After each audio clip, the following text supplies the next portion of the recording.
বিশ্বাস করুন এভাবে ভুড়ি রান্না করলে আপনার যত খান আরও খেতে ইচ্ছে করবে। আসসালামু আলাইকুম এভরিওয়ান, কেমন আছেন সবাই? আপনাদের তো আমরাও ভালো আছি। তো আমাদের আজকের রেসিপি হচ্ছে গরুর বট বা ভুড়ি রান্না। তো আমি বটটা ভালোভাবে ছোট ছোট করে কেটে পরিষ্কার করে নিয়েছি, দেখতেই পাচ্ছেন। তো আমি যেহেতু প্রেশার কুকারে রান্না করবো, সবগুলো ভুড়ি আমি প্রেশার কুকারে উঠিয়ে নিচ্ছি। তো এখানে প্রেশার কুকারে উঠানোর পরে আমি এখানে দিয়ে দিচ্ছি দারুচিনি, এলাচ, লবঙ্গ, কাঁচামরিচ কুচি, দিয়ে দিচ্ছি পেঁয়াজ কুচি, দিয়ে দেবো এখানে আদা বাটা, রসুন বাটা পরিমাণ মতো,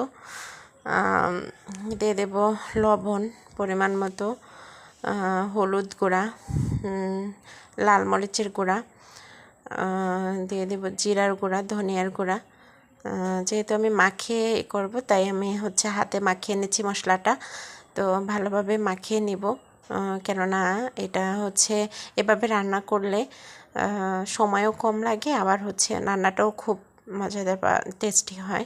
তো আমি দিয়ে দিচ্ছি পানি, দিয়ে দিচ্ছি তৈল, পরে যেটুকু দরকার যার যেরকম যেহেতু বটটা এমনিতেই তৈলাক্ত থাকে।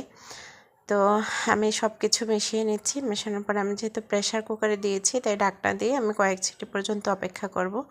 তো দেখতেই পাচ্ছেন আমি এখানে ঢাকনাটা দিয়ে দিচ্ছি।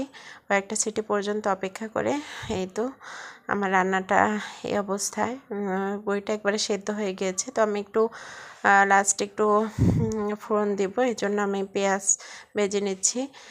দিয়ে দিব আস্ত জিরা, সব কিছু জিরার সাথে পেয়েছি আমি এটা এই কড়াইতেই ঢেলে দিব। তো এই তো আমার ফোড়নটা প্রায় রেডি হয়ে গিয়েছে। আমি এই তো প্রেশার কুকারে দেখতেই পাচ্ছেন, আমি এটা একটু ঝোল ঝোল পছন্দ করি। অনেকে মাখা মাখা পছন্দ করে, ঝোল রাখে না, তবে আমার কাছে ঝোলটাই পছন্দ হয়। রেসিপিটা কেমন হয়েছে কমেন্টে জানাবেন। ভালো থাকবেন সবাই। আসসালামু আলাইকুম।